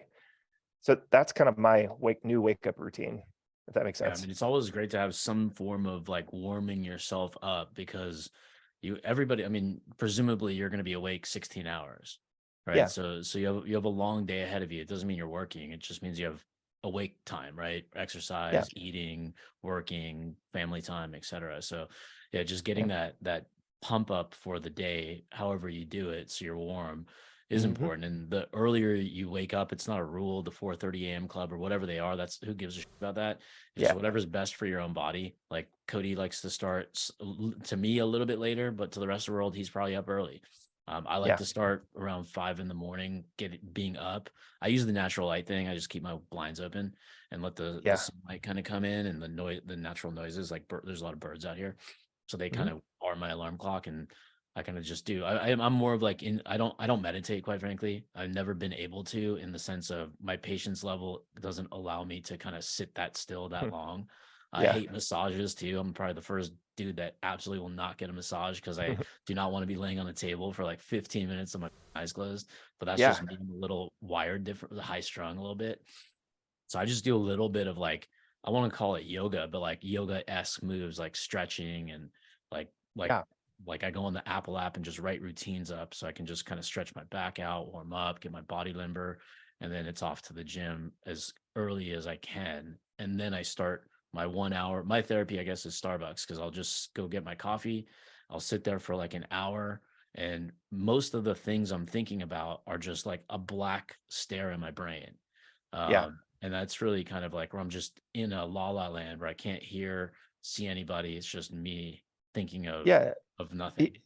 Whatever mentally will help you take out the trash every day. Like, I think that's a healthy thing to do, right? It's going to be different for everyone, and different people are going to get that done different ways, right? Like, even if you don't like massages, like I bought that Theragun thing, like a cheap knockoff brand of that thing. That thing is great. Like your body, if you just use that on, like, I mostly do my legs, because I'm stiff in my legs and my back, but I'll get my kids to do my back with that thing, and it's just like a gun that just, you hold it up, and it massages your muscles. And that thing will get my blood going like right away, and I'll feel so much looser, so much more limber. So I'll usually like do a little of that, maybe a foam roller, and then I go outside. I try to go outside and run around with my kids in the driveway or the backyard or whatever, right before they get on with their day. I do think like getting outside and exposing your eyes to the sun helps a ton. Once you get out of that, like, so I like to do the thoughtful period right when I wake up. Sounds like you like to go to Starbucks. Cool. But the warm up of your body and your mind is going to like set the tone for the day. Right. So I think everybody should be doing something that they can do and stay consistent with, that's helpful in both of those areas. The other thing that I learned was like how important physical exercise is. Like there's all kinds of studies that back this up, but the number one thing that you can do for your mental health is exercise. It's not even close, right? It, like, outside of like sleeping, probably it's like sleeping, exercise. It's like right there, right? And the two go really well hand in hand together, obviously. But your physiology will help your brain chemistry more than any drug that any doctor could ever prescribe to you, more than any any sort of like psilocybin or anything really out there, right? Any sort of psychedelic, anything plant-based. It just, your brain is literally hardwired into your involuntary systems, and your body receives so many signals from your brain that you don't consciously think of. It really is miraculous, right? So even if you can walk, do sit-ups, like whatever the case may be. I mean, I see people at the gym all the time who look like they probably can't move and they're doing it, right? Mhm. Or people who are in pain and they have modified workouts, or people in wheelchairs who are in there getting their cardio in. It's like, so I would encourage everybody to really prioritize some sort of exercise into their daily routine, because it's going to help with your brain so much better. Like, don't skip it. Like, I rushed over here to be on time for this in my office, which is just a mile away from my house, but I did an hour and a half workout because I was feeling great. And I was like, I'm going to go for it. Right. And so I was planning to be here and like maybe prep for this and all that stuff, but I just prioritized that. I know I do it every morning, and it's like come hell or high water. Like, even if my kids, if I have to stay with my kids, it's like, dude, I'm doing push-ups with them and like getting them to do little yoga moves with me, so Yeah, whatever we're on the happens same after that. schedule because I came straight from the gym to come on here too. Yeah. So, dude, Yeah. it's just, I gotta credit Sam Ovens. Sam Ovens, like, you go to his mastermind and he spend the whole half of the first day talking about sleep, exercise, like eating better, and he's like, you guys, you can't, if you're gonna be a high performer in life, which business people are, I don't care if you have zero experience or the most experience, you're a high performer when you start a business. It's very difficult, right? Sam was like, you can't have average routines and be a high performer. Like, those two things don't go together, right? And I was always like, well, you don't have kids, you don't know what it's like, da da da da. But granted, for short periods of time, your life will be disrupted, like if you have kids, okay? But it doesn't mean that it has to be that way forever. Like, how many couples have you seen where one or both of them had a kid and they just let themselves completely go, right? Do you think their decision making is better or worse by letting themselves go? Whatever that means, more booze, gain weight, dropped exercise, drop motivation, like whatever that means to them, right? That is not a sustainable way to proceed if you're in business. Like, if you have a 9-to-5 job and you largely get compensated for showing up and picking up the phone or whatever, or being on the computer, okay, maybe, but that's not what we're doing here, right? So I think it's imperative that everybody who is in any sort of like, you have to almost treat yourself like you're an athlete and a therapist or psychologist. That's almost kind of like what you have to do, right? So keep it basic, but you have to be consistent like that. Treat yourself like you have to look at yourself in the mirror every day and you're facing a therapist, but the therapist is you, right? And the therapist is saying, hey, are you like, do you have self-compassion for yourself today? Are you taking care of your brain and your body today? Because none of this works without you, right? And if you go back to the childhood thing, it's like, are you also having like a little fun with this? Are you laughing? Are you cracking jokes? Are you like around people that you enjoy? Like, that's a huge part of it, I mean, I'm so serious on the business front sometimes. I need to just like laugh and have fun. I mean, to give you guys an example, we were crying, rolling, laughing when I was telling this story, with the other people who were getting treatment at the center, the healing center. And like, this is the funniest thing that happened was I filled the toilet bowl with bodily fluids. Okay. It was almost full, and I was afraid to flush it because I was tripping major ball sack again. But I had so much IV fluid in my body, and my body wanted out. Like, I was like, a switch went off and I'm like, oh my gosh, it's all happening now. So I was tripping so hard, I kind of forgot that I was still peeing. And I looked down and I'm like, oh no, like the toilet bowl's full. Like, what am I going to do? And it felt like I was a child hilariously laughing. I was laughing, like most people would be like, oh, that's shameful, or including me before this, right? Like, my adult mind would be like, I would never say that to people. Like, like if you have mud butt, or, you catch a stomach bug and you're like puking and pooping at the same time, like, that's not a story you want to tell. But I was dying laughing, telling this story to everyone else, and everyone was in stitches, and it was because we all sort of let go, and we're back to like this childlike, raw, like accepting state, right? So like, whatever you got to do that. I mean, it's a lot easier to do that when you have kids, because you can kind of see yourself in them. And in fact, in my therapy sessions afterwards, they talked about that. They're like, you have to see your kids as the child version of you, because guess what? They are the child version of you. And no matter what you believe, there's a lot of truth to that. I happen to believe it in a very like spiritual, direct sense. Like, I think our souls are connected for some reason. And that is the part that makes us human, that makes us amazing. And if you believe that, then you believe that we are these like divine, intelligent souls. And if you believe that, that means that we are made in the image of God, or whatever you want to call God, the universe, God, whatever religion or spirituality you believe in. And so when you really realize how freaking amazing we are as humans, and how much of a gift it is to have this life and to be in control of this meat bag, right? And have so much cool stuff. You have a computer in your brain. You have this awesome body, right? That gets you in it's kind of hard to be grateful for, because there's a lot of pain in life, and there's a lot of dissatisfaction and comfort in life, which is part of life. But if you can find out how to be grateful, learn how to be grateful for the things that you do have, then you could do some pretty amazing shit in life, right? Like, I would venture to guess that Elon Musk and Jeff Bezos along the way tripped Major Ballsack or did something similar, and they were just like, dude, I'm playing the long game.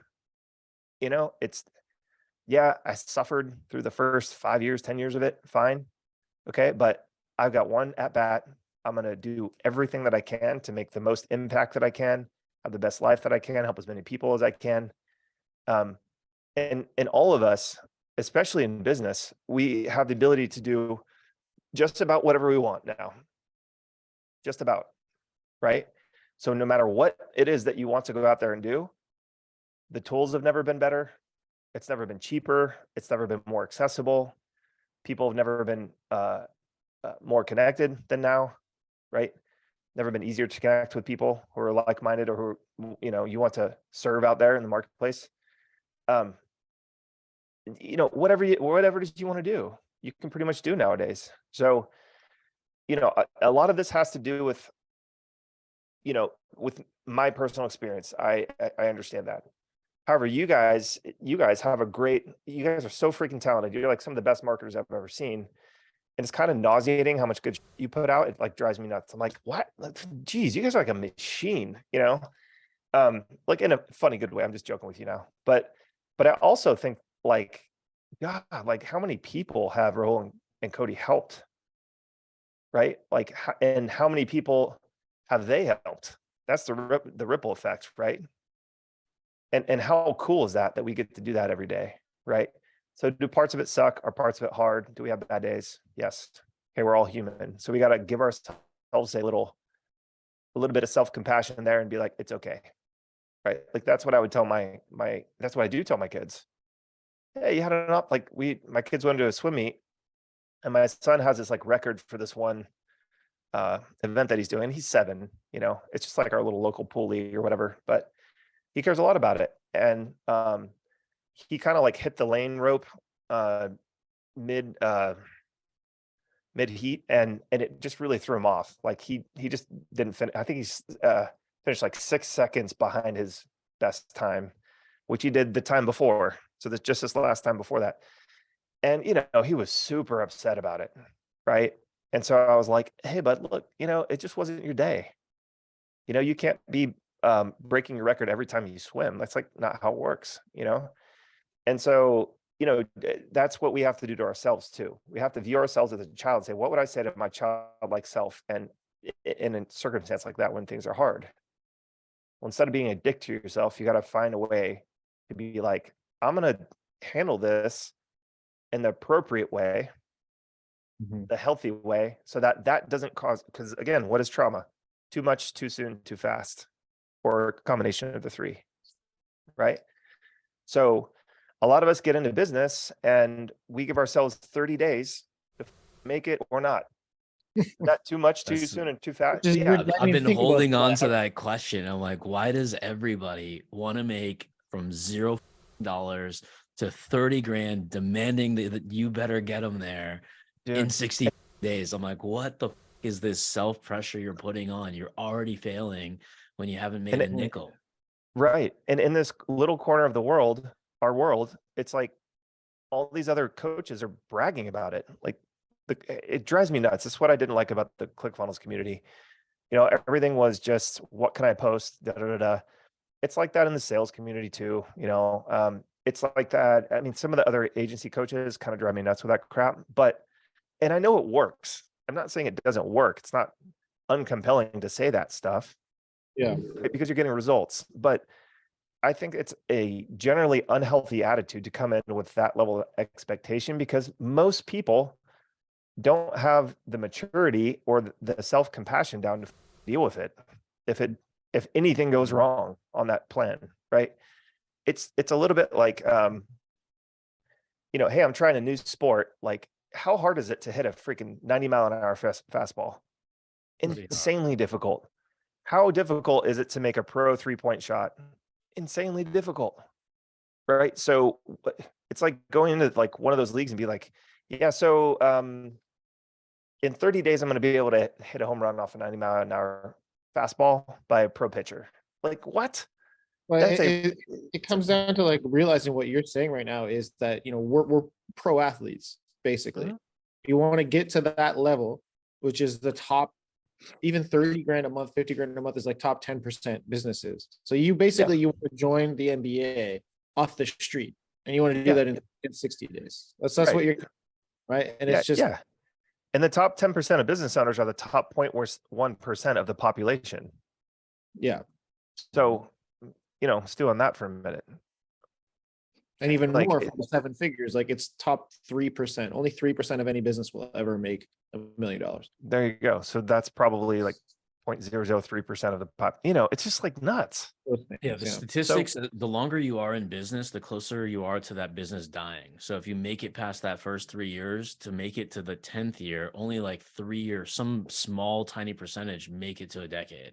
So the crazy part about us is we have to think the long game, so we don't become that part of that statistic. And like this mindset and thinking and belief systems and belief shifting is so imperative to go back to making better business decisions. But it starts with like your body decisions, because like it's the most complex operating system on the planet, more complex than an Apple MacBook, right? How do you have like all these organisms in your body, right? It's like think about that. It's like, look at a body chart. It's like insanely complex.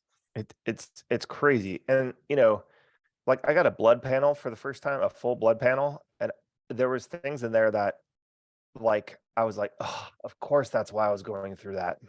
But I just never knew, because I never took the time to get a blood panel done. It's like a couple $100 to do it, and so I used to kind of just go like, whatever. But when it starts affecting you the way it was affecting me, I was like, dude, something is wrong, and so all that maintenance, deferred maintenance, call it, on my mind and my body was piling up. So I think it's important for people to understand that, if you haven't done anything about any of the things we're talking about, it is piling up. You might not feel it, but it's in there somewhere. Okay.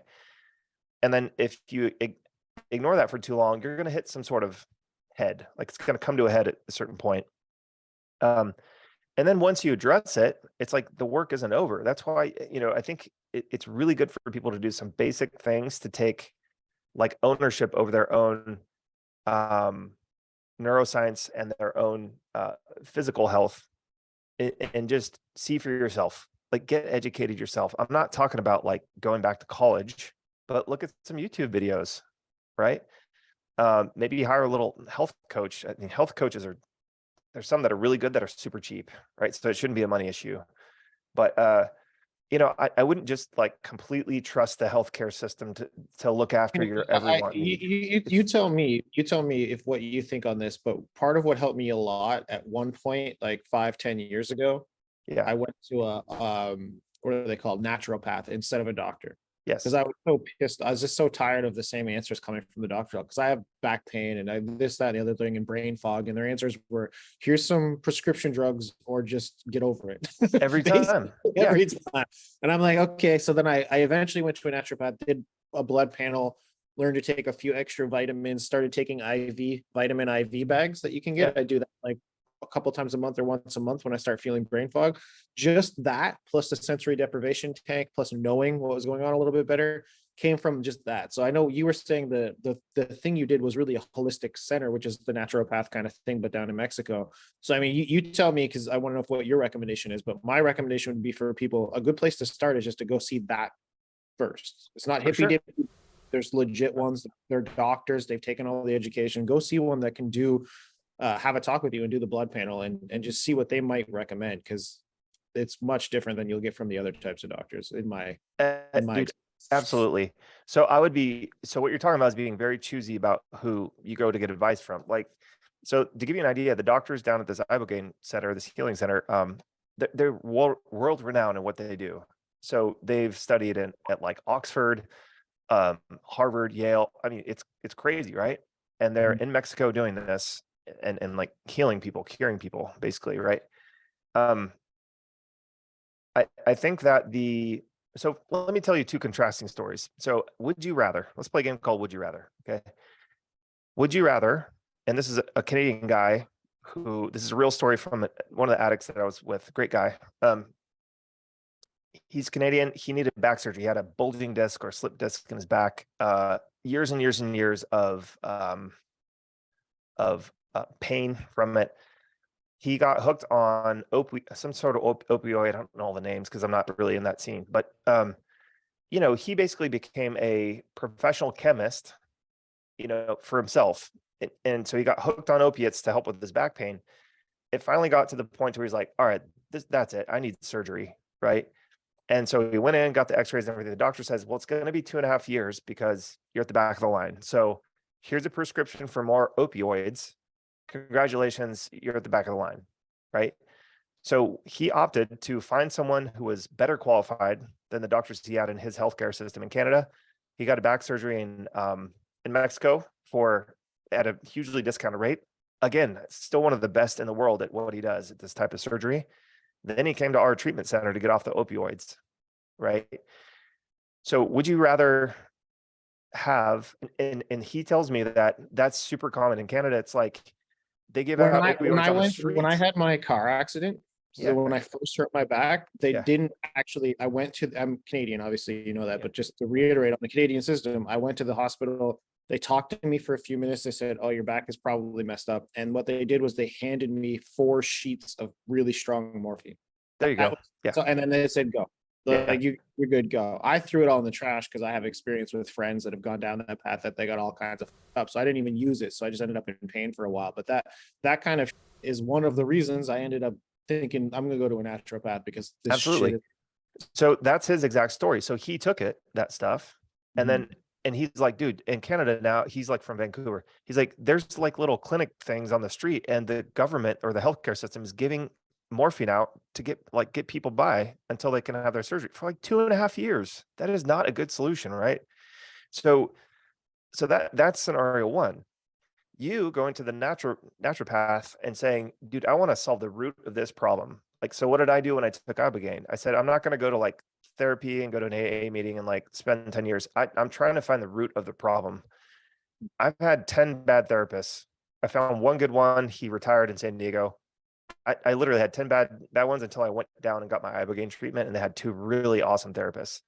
So the point is that not every doctor, therapist, healthcare provider is going to be good. You just have to get over that. So I would not blindly trust our system in North America unless it's in maybe Mexico, and you do a little bit of research and you go the sort of naturopath route or the holistic route. But yeah, so if you go into someone, they're going to try to find the root of the problem and not band-aid it with things that you can get addicted to, right? There was another treatment option that people talked about that helps with PTSD and some other stuff, and they said that ketamine treatments are illegal in the US, and I've heard some good results happening from that. So they basically microdose you on ketamine, and that can help with some of the stuff that we're talking about. But yeah, man, I think that solving the root of the problem is key. And like anytime you are using opioids, you should have a really short term, like if you just had surgery, okay. But I had surgery to get skin cancer out of my lip, and they put me on ketamine instead of an opioid. Like it wasn't like they just gave me general anesthesia or an opioid afterwards. And in fact, I went home and I was in a lot of pain, and he told me to put an ice pack on it. He didn't even give me any opioids for the pain. He was like, Tylenol, Advil, ice pack. If you're really in pain, call me. Right. And I'm glad I didn't take it, because, 10 days of, and, I had a third of my lip taken out down to my chin. So my whole lip was just like the size of a baseball. It was not fun, but, that passed, and I'm not hooked like, the guy from Vancouver was. I mean, he's been on opioids for like 10 years. So his whole body chemistry was just like, like his brain and his body were completely starting over from scratch. So yeah, I think that it's a smart thing to take more ownership over your own healthcare plan nowadays for things like this that we're talking about. That's where I'm landing with it. And that lends to more of the naturopath or the holistic approach to find a lot of these, because the best solutions a lot of times are are hidden, like Ibogaine, right? Are hidden because, a lot of pharmaceutical companies are making a lot of money. That's really what it's all about. A lot of healthcare systems are based around making a lot of money. So they lobby and they influence local lawmakers and national lawmakers and stuff like that. So I'm not trying to dip into conspiracy land, but that's just the way that it is, in my opinion. So That's the way it did is, and that it's answer your gonna question? it's gonna be that way for a long, long time. Yeah, I don't want to get into the pharmaceutical stuff because I can go on forever. But I mean, a lot of athletes are drugged up on that right now every day, and they're trying to perform on the field, but they don't realize they're gonna get hooked, addicted in the off season, get depressed a couple years later, and then they're just gonna make bad decisions, right?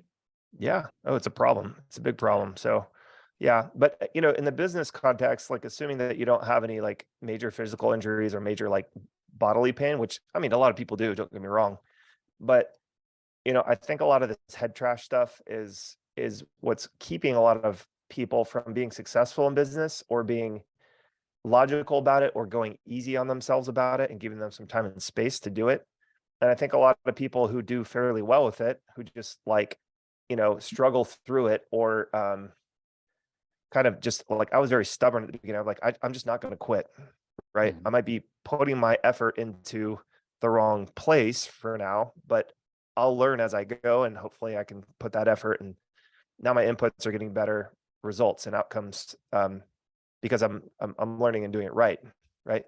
So, but a lot of people will stay on the path because their brain is telling them, hey, I'm here to protect you, and this is a survival instinct, and there's nobody out there who's educating people on this stuff, right? So give yourself a break. It's not all your fault. Sometimes it can be like, if you're a couch potato and you have no motivation to want this, or you don't care about people, or you don't care about people's results, that's like an ethical thing. But if you're like, nope, I'm going for it, and I just can't quite put the pieces together, and I don't know why, a lot of this stuff will help. Like a lot of it will help. I'm just telling you, it will feel like a brand new version of you if you can invest some energy, time, and maybe a little bit of money into it. But that money's like the far distant third, right? So I think that you guys, if you combine the awesome talents and skill set that Cody and Rahul are teaching you, right, with some of this stuff, you can literally, with enough time and space, you can do fantastic things with this model, right? I'm obviously a huge fan of the model that you guys teach. And High Level certainly is the best community to do that, and the best tool to do that. But I just talked to so many people who are suffering. It seems like they're suffering unnecessarily, right? Just as humans. And I just hear them talk and tell their stories about their life and what they're being challenged by, et cetera. And that kind of has nothing to do with business, really. It's like, if you look at Gary Vee, he rarely gets like his shorts. His most popular shorts are not about business. It's about life. Like, how do you handle these situations, right? And so there's a reason for that. It's because it's an epidemic, especially in our country, in the US, right? And probably Canada too. Yeah, I mean, one thing he does say really well, and I don't know if people believe it or not because he's so high strung and high energy, but I mean, we forget the metric of success. It's happiness, right? Yeah. Because there's so many people that are going to make $50,000 this year, but they're loving life. Yeah. Linda Have you ever Matata, met right? someone No worries. who seems like they're blissfully ignorant? And Yeah. you're like, dude, I wish I could be that happy being that dumb, or just out I've of, had friends that have hit like 20, $30 million in their bank accounts. And when you break it down, they're like, the happiest I ever was when I had a 1-bedroom studio with my wife, and all we can afford was fast food, and we pizza. just kick up our feet in the front of the fireplace. Dude. Yeah. I used to think like when my ego was at my highest, I thought I was super smart, right? Like when in my early 20s, I would say. Mhm. And I had friends that like got a 4.0 and coasted through college because they were very book smart, and I was never that smart. But they were like, I felt like they were walking idiots. And I'm just telling Probably you what. talking about me. I was at Cal Poly I with know, you. yeah. We went to the same college, didn't we? So we, like, we didn't know each other in college. Yeah, No, we were at the same no. college at the same time. Yeah. But like zero street sense, zero common sense, like all that. And they were just like a happy little butterfly floating through life. And I was like, me, like, so I almost felt like cursed, for a long time. But, that's a very common thing to think about yourself, I think, is like the grass is greener. I had it so rough. Why wasn't I born with that? Like, all that kind of thing. I was like, I wanted to be an athlete. I just was not good enough athletically to be good at anything, really. Raul was obviously a stud soccer player and was playing college. He was better than me, clearly. But no, it's like, but that's the way you can see where that start, or that, adolescent thing, that the childhood thing turned into adolescent thing, the adolescent thing turned into young adult thing. And that was the message inside my brain to myself. And again, like, how up is that, right? To just go through life that way and not have, like, that turned into me not showing up for myself. And then me not showing up for myself spun me into depression.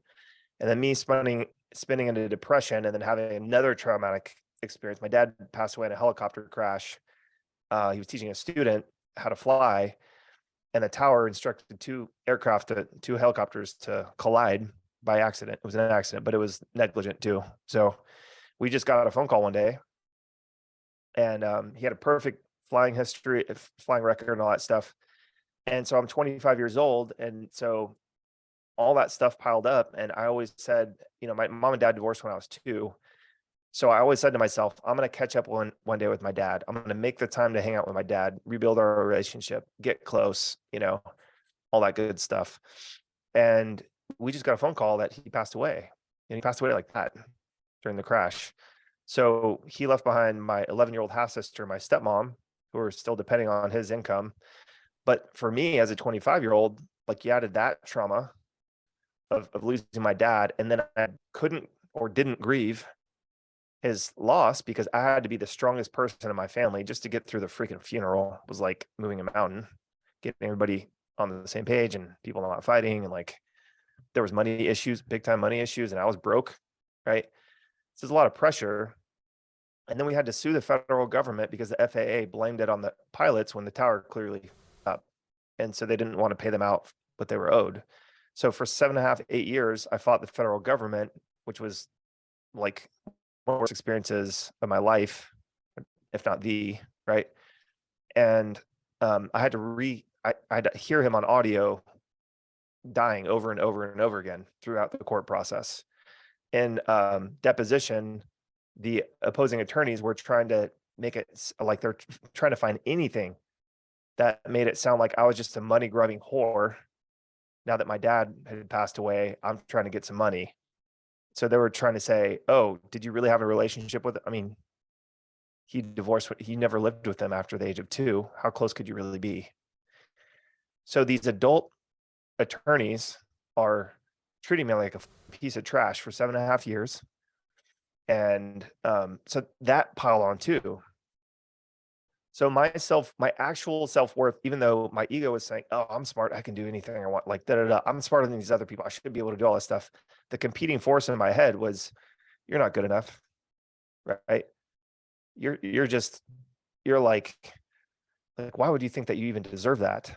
Right. And that started from a really young age and just kept piling and piling and piling. So, you add the trauma to that message in our head and you don't do anything about it. Like I never stopped to grieve my dad's death, really, so I grieved more in 9 days than I did in the previous, it'll be 20 years this November since he passed away. I grieved more in 9 days than I did in basically 19 plus years. Right. So I'm just sharing that to hopefully help somebody who's, feeling like any sort of version of this, no matter how big or small the magnitude compared to my story, my story matters very little to me. But my thought process was, when we win this case, my little sister and my stepmom will be made whole. The federal government will think twice before doing this again, and it'll bring my family closer together. How many of those things do you guys think happened? None. They did get the money, but that caused more problems. Money just amplifies problems, right? It tore our family apart because people started fighting and there was just so much trauma through that whole process. And, my lucky ass, I look and sound like my dad. So I remind everyone of my dad. So do you think they want to call and talk to me and see me? It's just like an open wound, pouring salt in an open wound, right? So I basically don't talk to my little sister and my stepmom anymore, and my stepsister, not because I want it like that. It's just the way it panned out, And so they've got tons of trauma too from all this. So I don't blame them, but this is a lot of stuff. And so I expected for all that stuff to enhance my life and the lives of others, and it didn't. So I felt worse, right, about myself. I was like, dude, I did all that shit, and now things are worse. Why did I champion that? Right? So why did I put 7.5 years of my life, my 20s are supposed to be a great time in your life, time to explore, try different things, see what you want to do for work, do cool stuff with your friends, make great memories. I was, either mentally consumed by it or actually in court most of the time during my, from 25 to 31 or something like that. So, my story matters very little. The day that case wrapped up, nobody gave a shit. There was a couple of articles in some local news, like the LA Times and stuff. Nothing changed. The federal government didn't change their behavior. I actually felt sorry for the individuals who were responsible because we got to see them in court. And I left there going I was full of rage and anger in that court. And I was like, yeah, I'm going to get them. They're going to, but I felt sorry for them when I saw them. I'm like, you guys are pathetic humans. Zero compassion, zero responsibility. I'm like, I would never go through life like that ever. Right. So all these things I'm just sharing with you guys, because if you've ever felt any of these feelings and you felt like there are some deep, deep undercurrents, that are, most of us are not well equipped to deal with without any sort of help or tools. Right. So if you add in all of the science and everything, and the analogy of the computer, it's like my computer, my hard drive had a virus on it, and that virus just kept getting stronger and stronger and stronger. And when I cleared it out more storage space for me to put good things in my life, and the virus is gone. Right. So that's probably a good way to wrap it up. I mean, hopefully this has helped some of you. If you have anyone in your life that you that you care about, or who you did care about, or who's in your family, and you just ever wonder why they're doing the things they do, I would very, very strongly recommend trying to work on some of these things yourself and realize, because once you realize that everybody's got the same symptoms of this, it's just a matter of degree. I think you have a lot of more compassion for them and understanding, and it'll also allow you to be more healthy in your boundaries with these people. If you have any issues at all with business partners, spouses, family members, kids, whatever, right? You can build in this sort of this framework for yourself to protect yourself so you remain healthy without making those people feel like, worse about themselves as they progress through life. Like, I've got great relationships, thankfully, with my 2 ex-business partners. In fact, Ryan just texted me this morning. He's like, "Hey, I need your advice." And I feel really blessed to be that way. But that came from a lot of like a lot of work too, right? To have understanding about what the other person is going through. So, if you believe that business is about people, and it certainly is, you can't do much alone, I don't think, out there in the business world. This can be an invaluable tool for yourself and how you interact with others, right? It will change the relationships that you have with people that you want to do business with, both in a customer context, business business partner context, anything like that. It's going to help tremendously, right? Tremendously. So I encourage you guys to take, some steps on it. And I'm certainly here to answer any questions. I love talking about this stuff. I kind of feel like I said, I feel like no one should be walking around feeling how I did pre-Ibogaine. Like, that's a lot for any one person to carry, right? So I think that you guys can improve your lives, period, and then it'll open up the business opportunities like exponentially, 10-fold, 20-fold, 30-fold. It'll open up your capacity to do good things or better things by a lot. So that's kind of it. Awesome, man. I mean, well, this was definitely a different topic than we normally discuss, but I think something important that everybody sweeps under the rug, right? It's hard to get vulnerable publicly on a Facebook Live or where this is even streaming. But I appreciate you kind of educating myself and the rest of the GSD crew, the people that are going to ultimately watch this live and on the replays, because this will live in the group for forever as long as Facebook stays in business. Yeah, happy to. Also happy to talk about the business stuff. Maybe we rebook it for, a little farther out. So everyone has a minute to breathe, but, but again, I feel like I have so much more to add there now, right? Yeah. Because of all this. So, at a certain point, the business is about mechanics, right? It's about, shortening the trial and error, learning from someone who's done it before, using proven strategies, proven campaigns, proven, methodologies. And that's why you learn from a mentor in the business context. But I'm telling you guys, and you guys know this, the more successful people you talk to, the more they talk about the we just spent 2 hours talking about, and the less about the mechanics or the tactics in business. Right. So, again, I just use Hormozy because he's probably the most visual example, but, Hormozy was like a very tactical guy, very direct response guy through Gym Launch. I was one of his competitors for like 2 years. So I kind of like watched his whole like hockey stick, the Gym Launch business.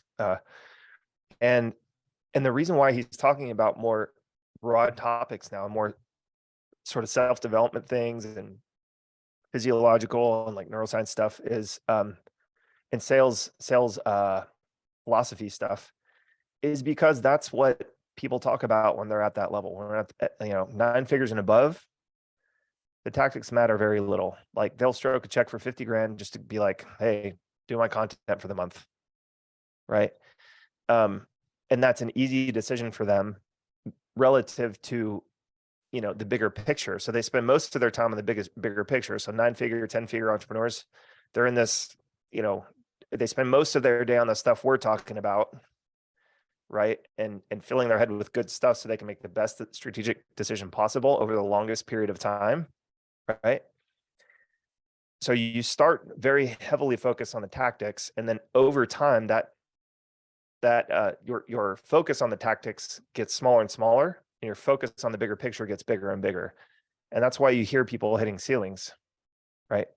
So whether that's 100 grand a month, 300 grand a month, 500 grand a month, whatever it is, that's really the reason why in most businesses, right? It can be a model problem too, but a lot of the times it has to do with, like if you look at anyone, Alex Becker, same thing, leveling up on his, his neuroscience and his physiology. He spends like 3 or 4 hours a day, doing jujitsu and like combat knife training and learning how to shoot guns and stuff.